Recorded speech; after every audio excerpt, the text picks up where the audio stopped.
The SR-71 Blackbird, the world's fastest stealth spy plane.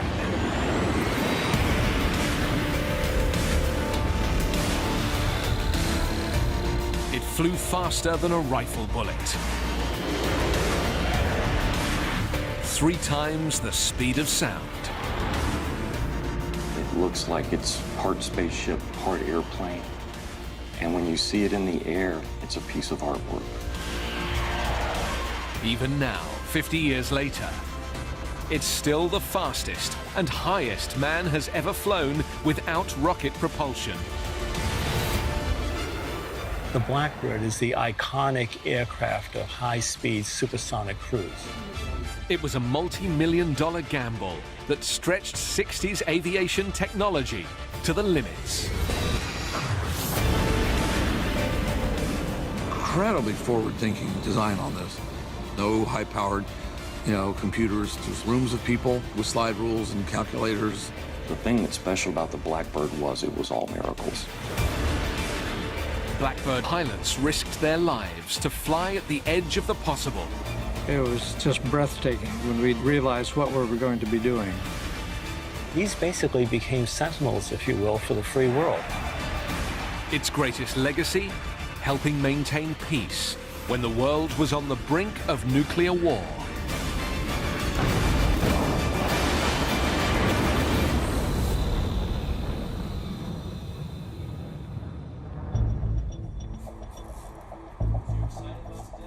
January 1966.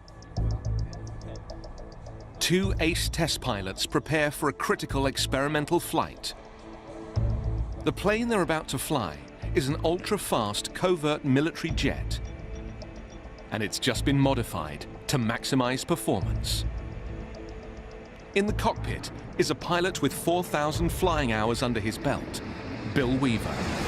We took off about 11 something in the morning.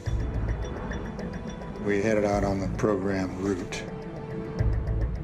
Everything was okay, routine. In the back seat is reconnaissance expert Jim Zweyer. Copy that. Flying at Mach 3.2, Weaver banks into a turn. And without warning, one of his engines stalls.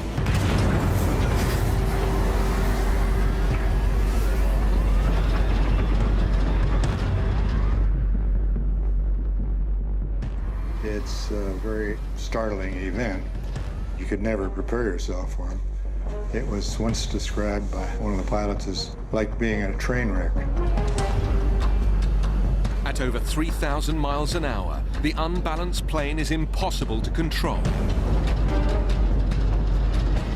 It pitches into a catastrophically steep climb. I had to stick full left corner of the cockpit and no response to the airplane at all. I knew that we were just going to be along for the ride when that happened. Inside 2 seconds, the plane starts to break up. The airplane just basically disintegrated around us. The quest to build the world's fastest spy plane is on the edge of disaster.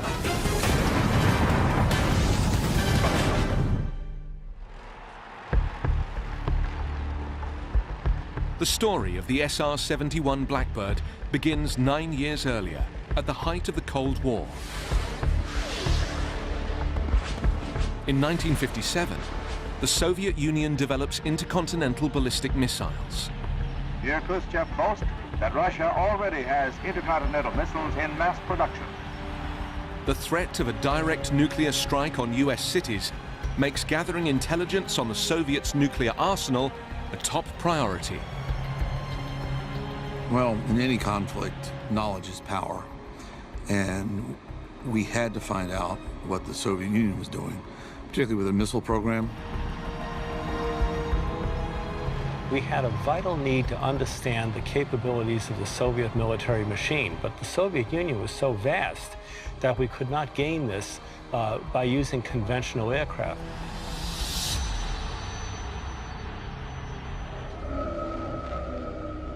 America needs specialist spy planes to fly reconnaissance missions deep into Soviet territory without being detected by radar and shot down by enemy jets.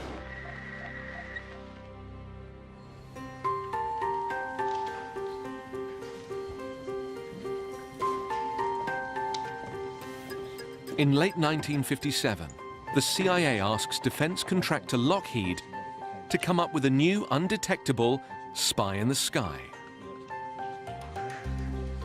They would call it Project Archangel, led by aviation genius Kelly Johnson. Kelly Johnson undoubtedly is the Leonardo da Vinci of aviation design. The difference in him and other airplane designers is he had a vision of the future and the art of the possible. I had a great relationship with him. Yeah, I trusted him. He was almost a father figure to me.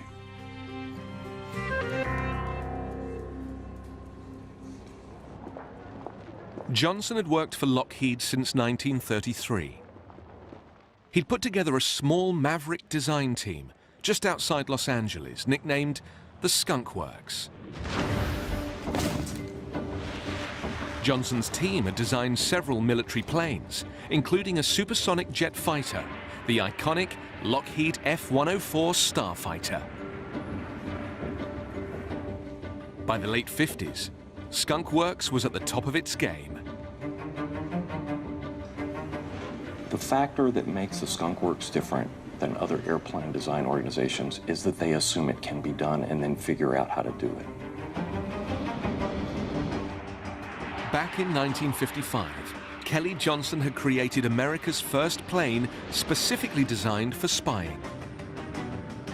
The U-2 was a single-engine jet plane that could fly at altitudes of 20,000 meters, which according to US intelligence was 1,500 meters above the reach of Soviet radar.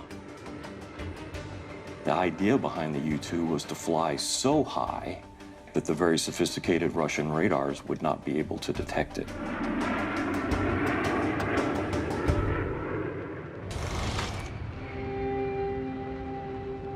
In 1956, the U-2 flew its first operational mission over Soviet territory. It returned safely with valuable intelligence. But the onboard device the plane carried to detect radar waves delivered some bad news. Soviet radar had tracked its every move. From our estimates, if the U-2 were to fly above a certain altitude, it could not be detected. The problem is we were wrong. The Soviet radars were better than we thought they were. The only comfort was that the Soviets had no means of downing the U-2 at this altitude. Yet. The Skunk Works team knew it was only a matter of time before Russian missile technology would catch up, with disastrous consequences. They would have to deliver the new undetectable spy in the sky, and fast.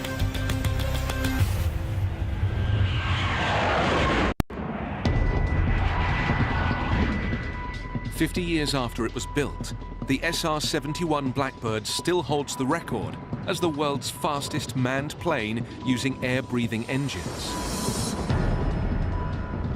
The amazing thing about the Blackbird is that it instills emotion in anyone, not just airplane enthusiasts. It looks like it's part spaceship, part airplane.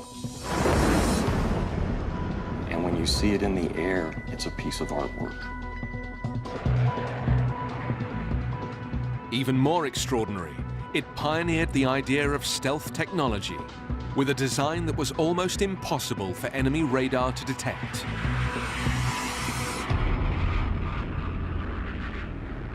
But reaching this pinnacle of aviation technology wasn't easy.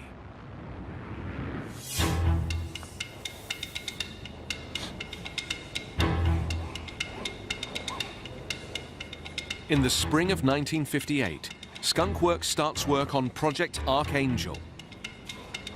The the CIA's top-secret plan to replace the vulnerable U-2 spy plane. Kelly Johnson knows the new design will have to fly much higher than its predecessor to evade advancing Soviet radar systems. And also much faster to get out of trouble even if detected.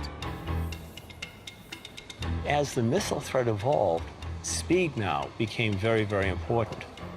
And so if you have a fast-moving target that may be also turning or maneuvering itself, it poses a very difficult challenge to an intercepting missile. But the CIA wants more. The order for a new super spy plane had come from President Eisenhower himself. And he wants it to be invisible to radar.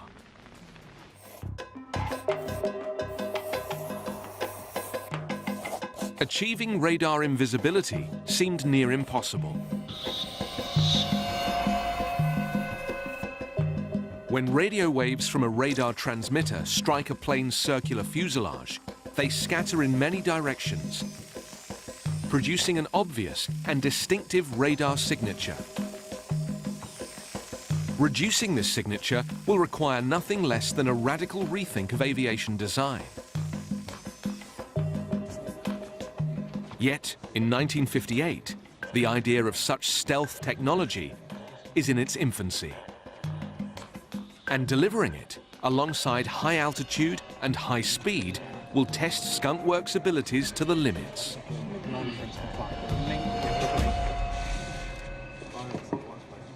The Skunk Works team began looking at designs to meet these requirements of higher than 80,000 feet, faster than 2,000 miles per hour, as well as being reduced in radar cross-section.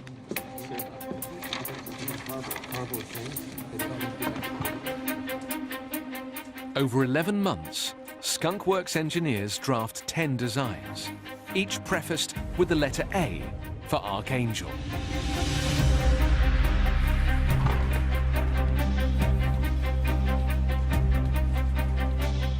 Some aim for a reduced radar signature, others to achieve speed or height. None manage all three. The front runner is the A-10, capable of flying far higher than the U-2 and at over 3 times the speed of sound, Mach 3.2.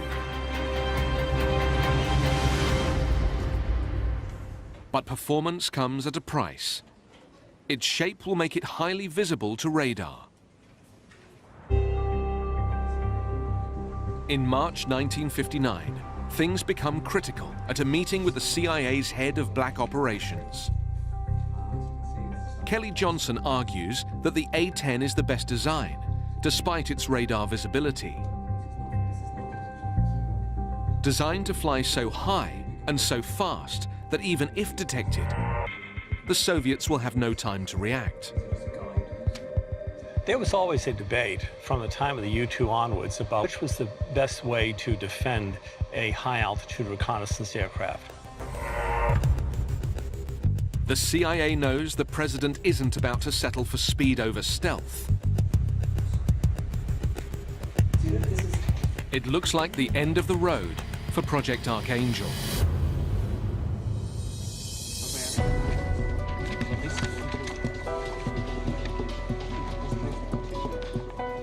On the brink of losing the contract, Skunk Works throw themselves at the radar visibility problem one last time.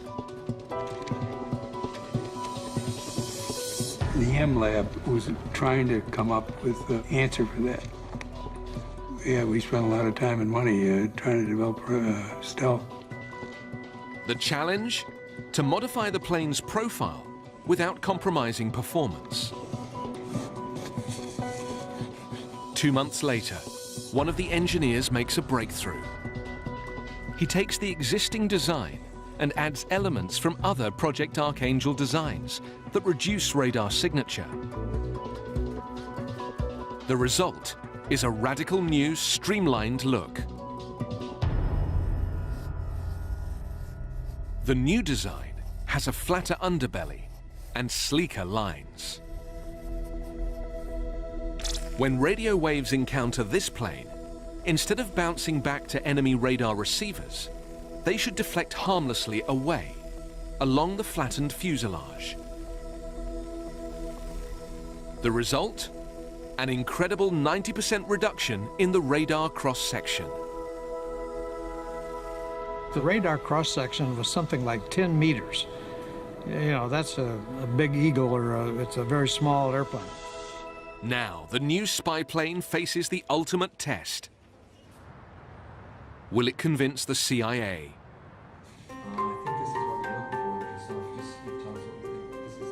Kelly Johnson tells the agency the new plane will fly 8 kilometers higher than the U-2, at 3 times the speed of sound, and all the while presenting the radar profile of a large bird.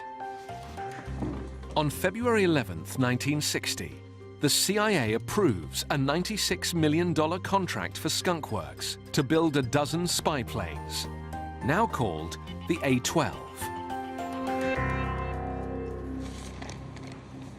There is no time to waste, because just 3 months into the project, disaster strikes.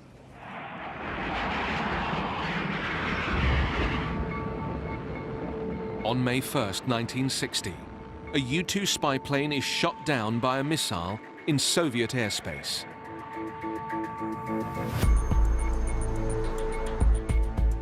The pilot, Francis Gary Powers, survives. He is put on trial in Moscow and paraded in front of the media, together with his once top-secret spy plane.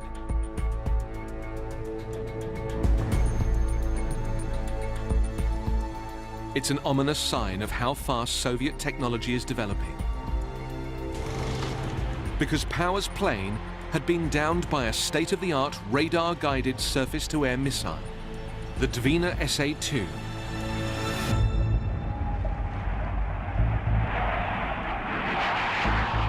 We knew the U-2 was going to be very limited from that point on in terms of random overflying anywhere in the country. So in that sense, the technology of the other countries were catching up to us. More than ever, the United States needs a spy plane that can't be shot down. Skunk Works feels the pressure. Building a plane with the futuristic qualities they'd promised the CIA is a monumental challenge.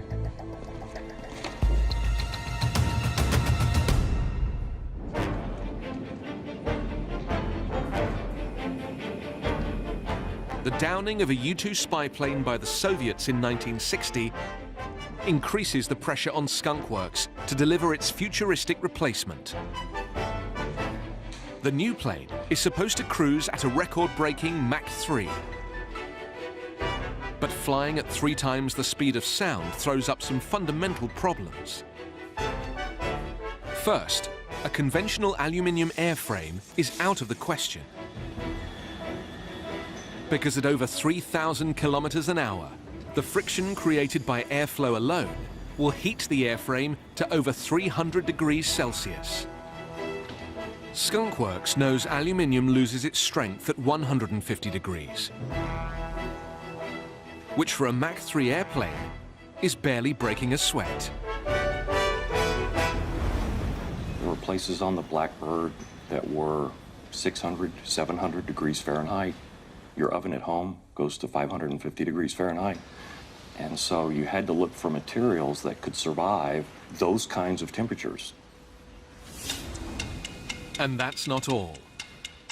To reach high altitudes, an airframe has to be light. But to fly supersonic, it must also be robust. There is only one material that meets all the demands: titanium. But the leading producer of the rare metal is the Soviet Union. The trick of how do you acquire the titanium and the volume necessary while not giving away the fact that you were building something like the Blackbird was a security challenge. The titanium is bought through dummy companies, so that the Soviets don't realize their customer is the CIA. But working with it is uncharted territory. So how do you machine it? How do you form it? How do you assemble it? A lot of that had to be created on the fly. Titanium is so hard that it damages standard machining equipment, forcing Skunk Works to develop new manufacturing processes.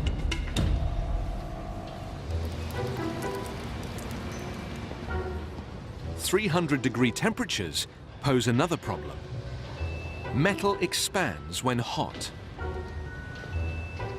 To ensure the plane's panels fit together tightly when flying supersonic, they need to fit loosely while on the ground. No big deal, except when it comes to the fuel tanks. There's no internal bladder tanks. There's no internal metal tanks. The skin of the airplane is the tank. As a result, it was a leaky airplane.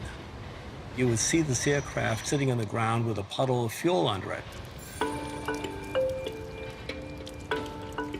Traditional aviation fuel is highly volatile and liable to explode at the high temperatures generated in flight. So Skunk Works asked Shell to develop a brand new fuel, an exotic mix of hydrocarbons and lubricants with exceptionally low volatility, which they call JP7. I've seen the crew chiefs throw cigarette butts and matches. It extinguishes, it won't catch on fire. This is just one of many ingenious solutions that Johnson's team devises to overcome a string of engineering challenges. Kelly wanted the simplest answer you could have. One of his rules was one miracle per program. The thing that's special about the Blackbird was it was all miracles.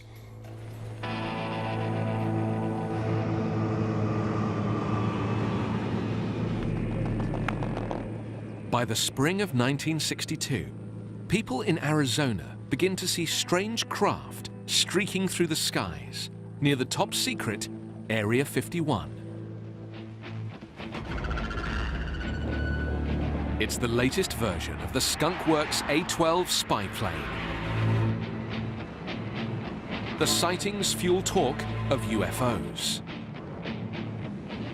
And so you start seeing bar talk develop. You start seeing people reporting what's going on. And in some cases, they're met by people in suits who take them away and tell them, don't talk about what you saw. 2 years later, Skunk Works believe they've made an even better version of the plane, a two-seater.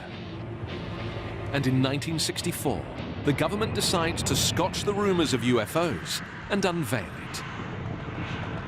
The new spy plane, destined for the US Air Force, will be called Reconnaissance Strike, RS-71.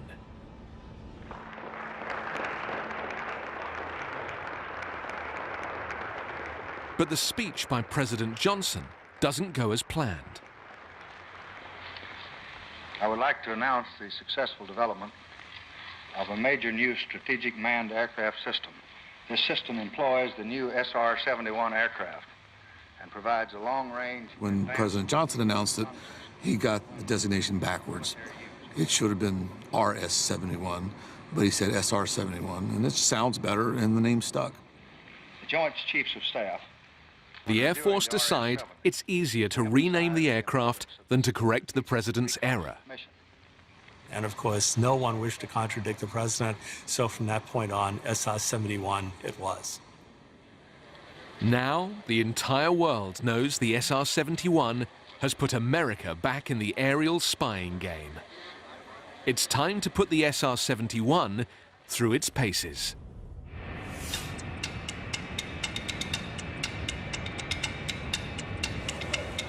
December 22nd, 1964.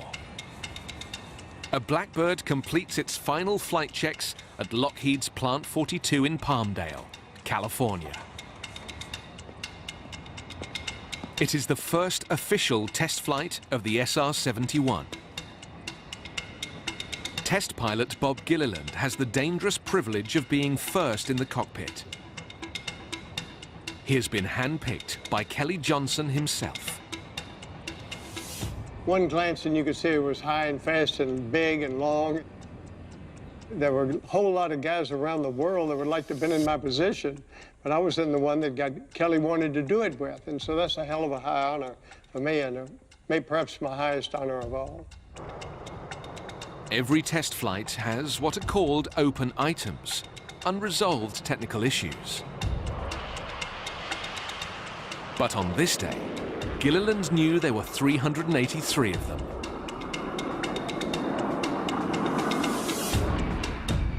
Initially, Kelly Johnson and Gilliland agree not to push the plane too hard. Kelly had said it's considered a successful flight if we just take off, leave the landing gear down, fly around and come back in and land.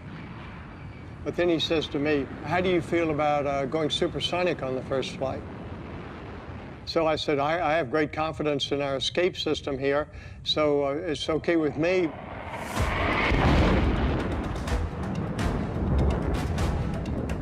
Gilliland's test flight breaks the sound barrier, reaching speeds of 1,600 kilometers an hour, cruising at 15,000 meters, over 3 kilometers higher than a commercial jetliner. But extreme performance demands extreme concentration. The tiniest error can spell disaster. The pilots referred to the Blackbird as being a 3-second airplane. Every 3 seconds, you had to look at the instruments and make sure everything was working the way it was supposed to. I got on down there for landing, and Kelly says, how's your fuel state? I said, excellent. So he says, well, how about a flyby? So we did a flyby.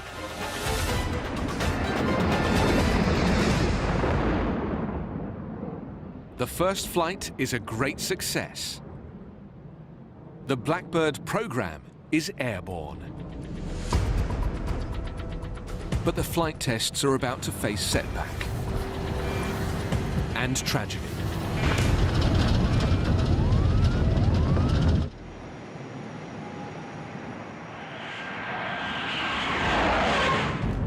In January 1966, a crucial test flight for the Blackbird SR-71 spy plane is about to run into trouble. On board are pilot Bill Weaver and reconnaissance specialist Jim Zwayer. 24,000 meters up after losing control at Mach 3. The plane starts to disintegrate.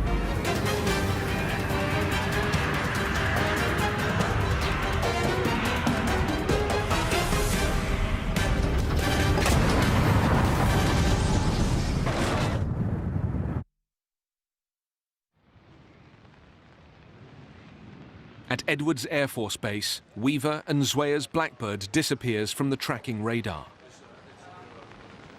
Both crew members are presumed dead.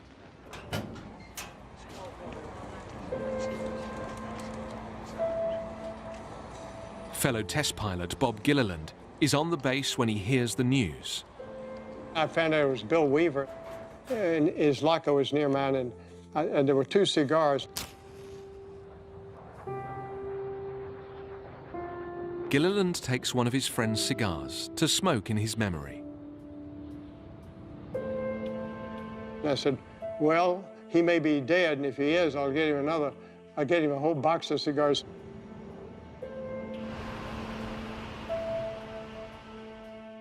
But Bill Weaver isn't dead. He had been free-falling from the very edge of space. I thought I was having a terrible dream, nightmare. And then I realized I wasn't dreaming, so I must be dead.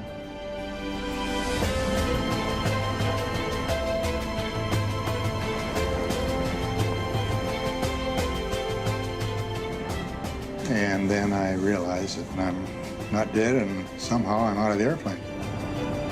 I could feel myself falling. I could hear the rushing of air. Weaver doesn't know if his parachute is still attached until it springs open. Now his thoughts turn to his flying mate, Jim Zwayer. Jim Zwayer's parachute looked like it was about a quarter mile away. That was really a relief. I didn't think either one of us was going to survive, but to think that both of us had was tremendous relief. Weaver lands in New Mexico, 1,200 kilometers from the base. On the ground, he learns the sad news. His friend Jim has not survived after all. His neck broken. He had died the instant the plane disintegrated. Find out that he had died, it was really devastating. He was a wonderful guy, but he was one of the best. An investigation found that optimizing the plane's performance had made it less stable. That led to a loss of control, which put the airframe under catastrophic strain. At the base, a call comes through to the accident investigation chief. He says, yes, I will take a collect call from Mr. Bill Weaver. and then I heard that, and I knew he'd survived, so I was real thrilled at that. I told him I was going to get the Castro's best cigars I could find. I don't know, but naturally I would do anything for him. He said he was going to get me expensive replacements, and I haven't gotten them yet. That was in 1966.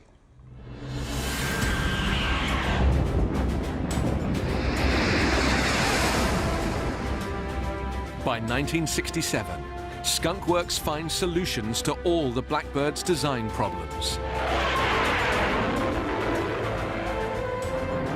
The planes go fully operational from Beale Air Force Base, California.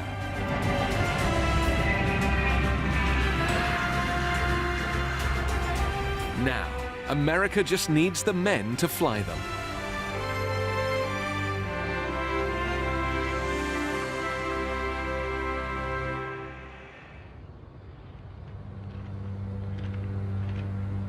A new group of elite pilots is assembled to join the 9th Strategic Reconnaissance Wing.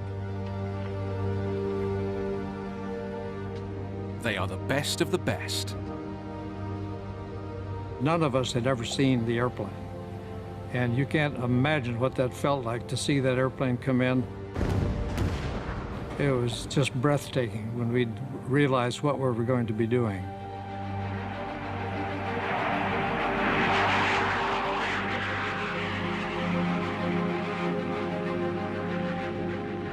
The Blackbird doesn't so much break records as shatter them. It can fly at 3 times the speed of sound, faster than a rifle bullet. It was kind of a good feeling to know that anytime you were flying, you were going higher and faster than any other person in the world. Its engines are the most powerful of the time, producing 160,000 horsepower. And swallowing 3,000 cubic meters of air every second, equivalent to 2 million people inhaling at once. You've got so much power, it's smooth, it's quiet, it's just delightful. It can fly an astonishing 25 kilometers above the Earth, applying a navigation system that used the stars to work out its position. I mean, it's the world's biggest planetarium show. You can see the curvature of the Earth. You can see almost 350 miles in any direction. Unbelievable what you see at 80,000 feet or higher. Just fantastic. Ironically, the Blackbird will never see active service over the Soviet Union, the role for which it was designed. But within a year, it will be called to operate in the heat of battle. March 1968, Vietnam. A daunting theater of war for the Blackbird's first combat mission. Its objective? To find an enemy Viet Cong site deep in the jungle, a supply area used to mount the siege of US Marines at Khe Sanh. The Blackbird delivers. Its high-resolution ground mapping radar reveals the secret site, enabling B-52 bombers to attack, ending the siege.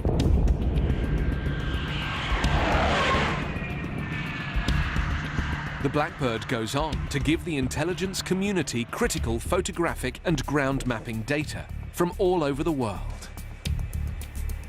Then you come back, and the intelligence community is just on it like ants on sugar. Okay, what has changed? Have they brought in some new defensive system, or what are we seeing here that's different from the last time we flew an area?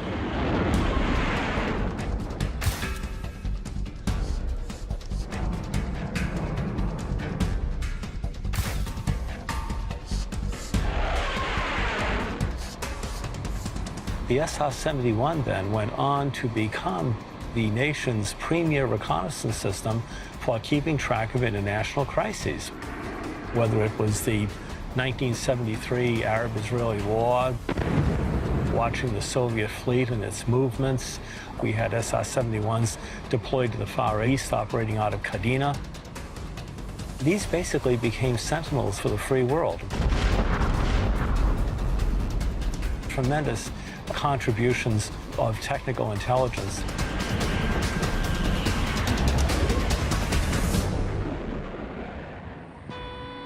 But the Blackbird is no longer invisible.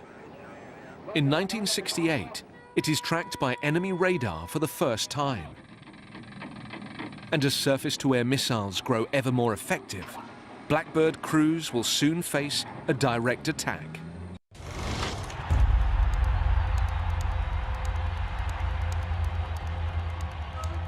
August 26, 1981, North Korea. The communist regime of Kim Il-sung is flexing its military muscles. Fearing an invasion of the democratic South, the West desperately needs intelligence. We had to understand what is happening with the North Korean order of battle. What is their intention? Where are their forces? What are they up to? What are they doing? And there was only one system that could furnish that information, and it was the SR-71. 17 years after its first flight, the Blackbird is still the world's best spy plane. Now, it'll fly secret missions to locate the North Koreans' anti-aircraft missiles. Okay, just leveling out. No problem, Skip. Pilot Maury Rosenberg is tasked with flying over the DMZ, a demilitarized zone between North and South, but one known to be within reach of enemy missiles. Most of the missions were through the DMZ, where we would make anywhere from 3 to as many as 4 passes, east to west, west to east, etc. That's looking good. Looking real good. The plane carries equipment to warn of enemy radar activity. Nothing yet. Rosenberg and his reconnaissance specialist, Ed McKim, complete 2 passes without the monitor lighting up. This aircraft, though, even on a training flight, let alone an operational flight, you never really relax. You're always watching everything. Okay, McGinn, we're going around one more pass. Keep calling the shots for me, okay? Okay, Skip, looking good. Then, on their final run home, Ed McKim's monitor picks up an enemy radar lock signal. Oh, wait a minute, I got a trace here. What do you got, buddy? Yeah, just checking on that. It's what SR-71 crews call getting painted. We were on our last pass, and Ed was an old pro by now, so when the sight locked on, he was in a relatively calm voice, and he said, "Oh, they're looking at us, they're painting us." Okay, yeah, we've been painted. Okay, that's no problem, they do that all the time. They've been spotted. The North Koreans haven't fired on a spy plane yet, but they do sometimes fake a signal to make the crew think they're under missile attack. Wait a minute, I got something. And as we're progressing, he said, he said they've simulated a missile launch. Yeah, we have a launch. We have a simulated launch. Copy, simulated launch. Simulated launch. Accustomed to fake launch signals, the crew aren't concerned. They only need to worry if the missile responds, which means it is in the air and on its way. Okay. It's all good. It's all good. And I started taking a peek over the nose of the airplane, and then in a higher voice and a little higher pitch, I hear Ed said, "Oh my God, the missile answered." Missile is answered. Missile is answered. We have a live missile. Live missile. Copy that. Live missile climbing on your right-hand side. I don't see it. A radar-guided surface-to-air missile is racing through the air at 2,500 kilometers an hour. Still climbing. Okay, I see it. Visual. About that time is when I actually had picked the missile up. I would guess that it was in the neighborhood of 40 to 50,000 feet already. And the next few seconds, I could tell it was rapidly climbing.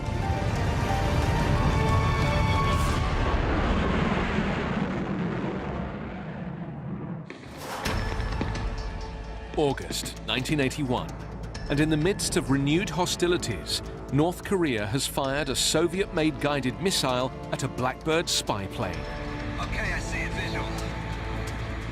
Aircrew Maury Rosenberg and Ed McKim have less than 1 minute to impact. It's climbing. The window to shoot the missile and the missile to get to us is less than about 50 seconds. All pilot Rosenberg can do is try to outmaneuver the missile. And Ed said, let's turn off track. And I said, okay, so we started to turn towards the left. Obviously, we didn't want to go right into North Korea. But he doesn't have the agility of a fighter jet. Can't believe he's still climbing. Once I had a good visual and I could see it, and as we started to turn, I could see the missile didn't change course. Contrails out. Yeah, she's gone.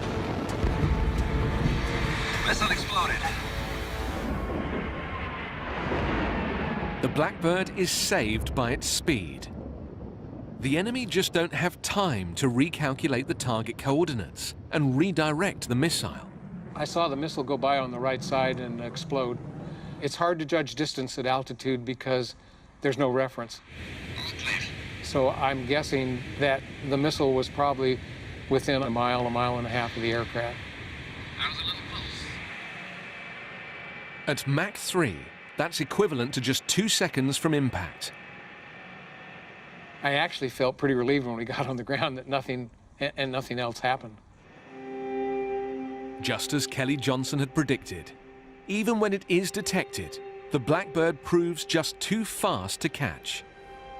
The Soviets even developed the MiG-25 jet fighter to bring it down. But not a single SR-71 is ever lost to enemy fire. An unmatched record. There was really no weapon system that we knew of that could touch the Blackbird. 9 years later, and the Blackbird is still the world's fastest spy plane. But now, a new technology is taking over its role. Satellites are considered to be the future of intelligence gathering.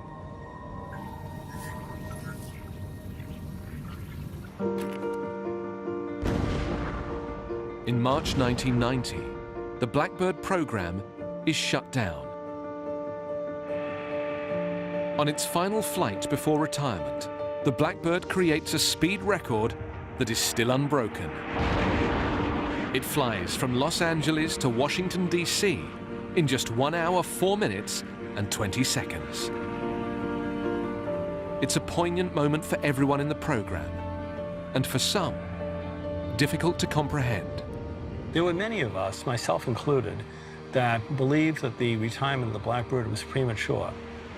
Just months after the program was canceled, Saddam Hussein invaded Kuwait, and the system that we really needed on hand immediately to find out what was going on was the Blackbird. Today, the Blackbird's stealth technologies live on. The B-2 stealth bomber and Lockheed's stealth ground attack F-117A Nighthawk use the same kind of radar diffusing black paint as that pioneered on the SR-71. 5 decades after it was built, the SR-71 Blackbird is still one of the world's most iconic planes. It has even appeared in Hollywood movies like Transformers and X-Men. To this day, it's the fastest and highest flying manned airplane that's not rocket powered. The Blackbird was revolutionary because it was the first aircraft designed for sustained flight at 2,000 miles per hour. It was the first stealth airplane ever designed. Everything about the Blackbird was special because of what the engineers asked it to do. It has come to epitomize the perseverance, ingenuity, and patriotism of the men and women who built it, and of those who flew it in the service of 6 presidents. It's an airplane that could make a statement. You know, you can't get us. We're here. We're watching you. The Blackbird proved what we can do when we rise to conquer an impossible challenge.